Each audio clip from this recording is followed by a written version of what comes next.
For returning visitors, you may notice there is an entirely new PC on my desk. This video is going to be all about that major update to my desk setup. I want to get into streaming. We're going for a 2-stream PC setup. Let's get into it.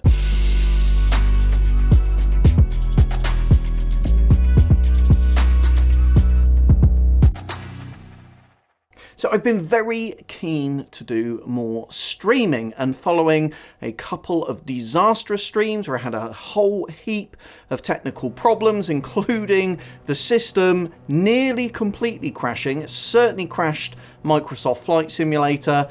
During the stream, I wasn't sure whether the entire stream had crashed or not. It actually hadn't.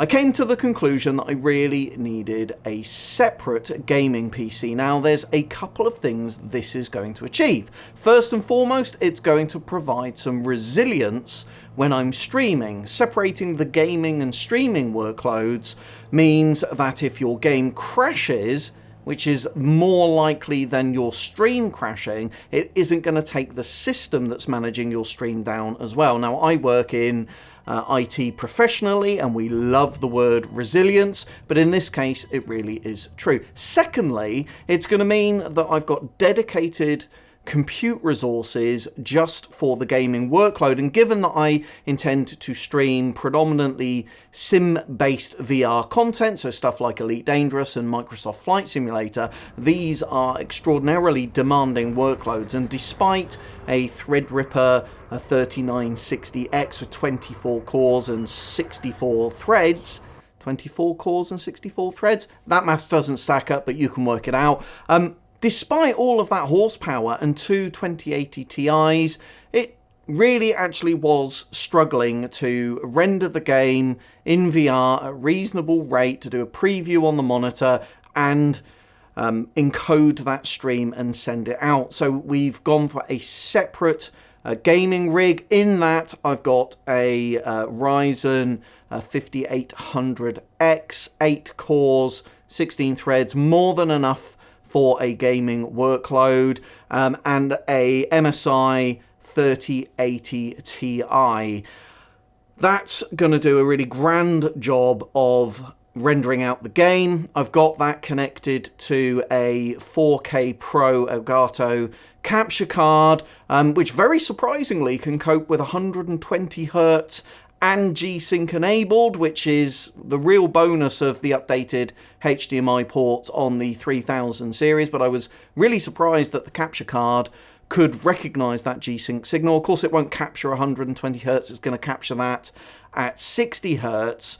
But that means that I can, via DisplayPort, have my preview on my monitor, and then we can capture via the capture card in the streaming PC a reasonable refresh rate of what I'm seeing in VR. Because I want to use both systems, the Threadripper is still going to be far better for video editing and content creation, plus it's got that huge amount of PCIe lanes, which means I can have multiple NVMe drives. That means I can split my source files to OneDrive, the Windows to OneDrive, then have Premiere Pro on OneDrive, and then have the preview files that is generated by Premiere Pro on another drive, and that really does increase your workflow. The Ryzen 5800X, you just can't have that number of drives, and it doesn't have the PCI lanes set up in that way. Essentially, what I'm trying to say here is I want to use both PCs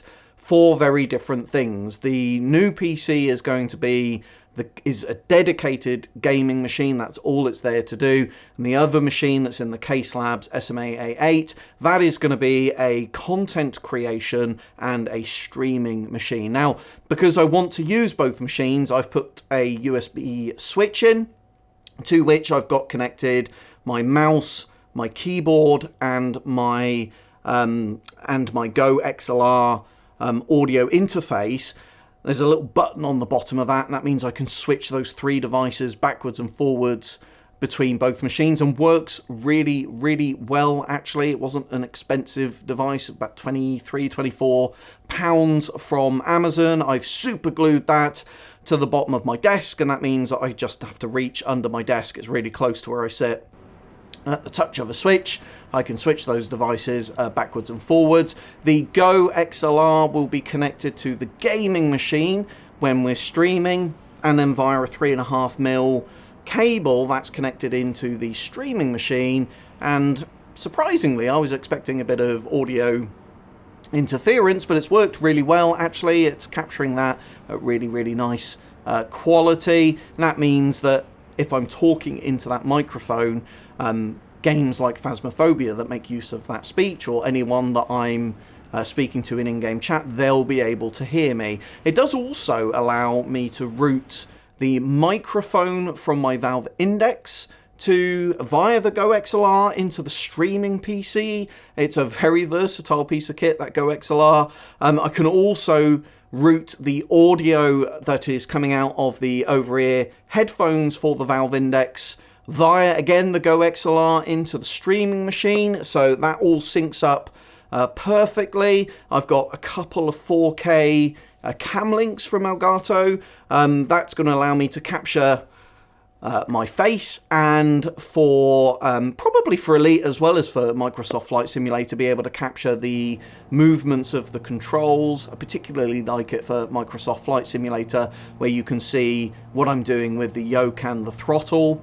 I've also got a 3.5mm switch, which allows me to use my speakers across both machines. I am struggling from a KVM perspective, so being able to switch the central monitor between the two machines. I've got a slightly janky setup at the moment where I'm just kind of using a DisplayPort extension and just swapping the cables between them. It works, it's adequate, but a little janky. I've tried a couple of different DisplayPort switches, but because the 3080 Ti makes use of DisplayPort 1.4a, I just get a flickering screen. Absolutely no fault of the DisplayPort switch, and just to do with an updated standard. And when I look online, there's very limited content about DisplayPort switches that support DisplayPort 1.4a, except for one that costs about £600, and there's no way on this earth I am going to pay that. I'll buy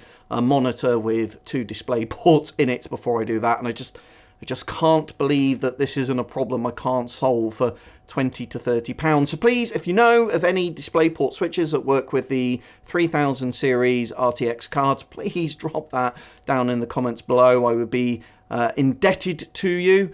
And yeah, we're going to be streaming loads of cool stuff on Twitch. We're going to do a around the world stream in Microsoft Flight Simulator in a Beechcraft, a Baron B-58, going to try and circumnavigate the globe in 80 days or less. And yes, shamelessly, we're calling it Around the World in 80 Days. I will be doing that with my chum Northern Ben, that you will have seen me streaming Phasmophobia with.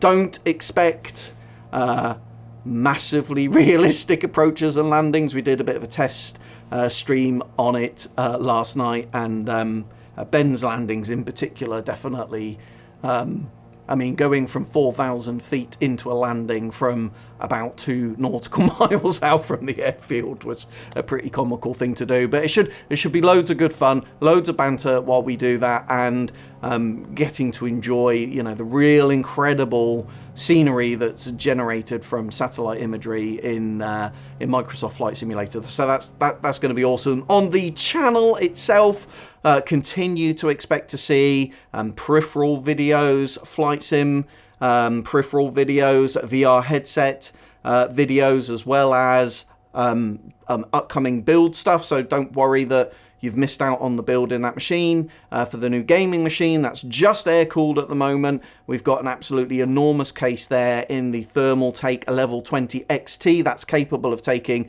2 480mm radiators in the top of it. We are absolutely going to be doing a custom water cooling loop. In fact, 2 custom water cooling loops, one for the CPU, one for the GPU. There's going to be an awesome build video of that to come. and expect to see the amount of content that I'm producing ramping up. So expect to see something like 2 to 3 videos a week. I've had some personal stuff to deal with over the last couple of weeks, so the content has been slightly sporadic, but I think we're moving past that now, which is awesome. So make sure, the shameless plug here at the end, make sure you're subscribed.